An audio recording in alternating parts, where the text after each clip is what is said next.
Rozpažovanie s expanderom. Cvičenie, ktorým precvičíme medzilopatkové svaly, a teda vrchnú časť trupu. Je to ťahové cvičenie, takže budeme využívať tento expander. Expander si chytíš jednu alebo dve vrstvy na takú vzdialenosť, aby ti nerobilo problém roztiahnuť ten expander bez toho, aby sa ti dvihli ramena ku ušiam. To je veľmi dôležitá časť. Držať ramena od uší, napriamenú hlavu, predĺženie chrbtice a neprehýbať sa tu, v drieku. Pevný stred môže stiahnuť zadok a pri tom zaťahnutí nesmie odchádzať hlava dopredu. Veľmi dôležité.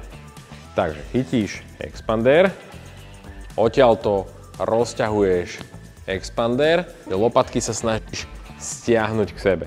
Vaško, pri tom ako rozpažíš, takto, tak tie lopatky sa snažíš ťahať k sebe a zapojiť tieto svaly.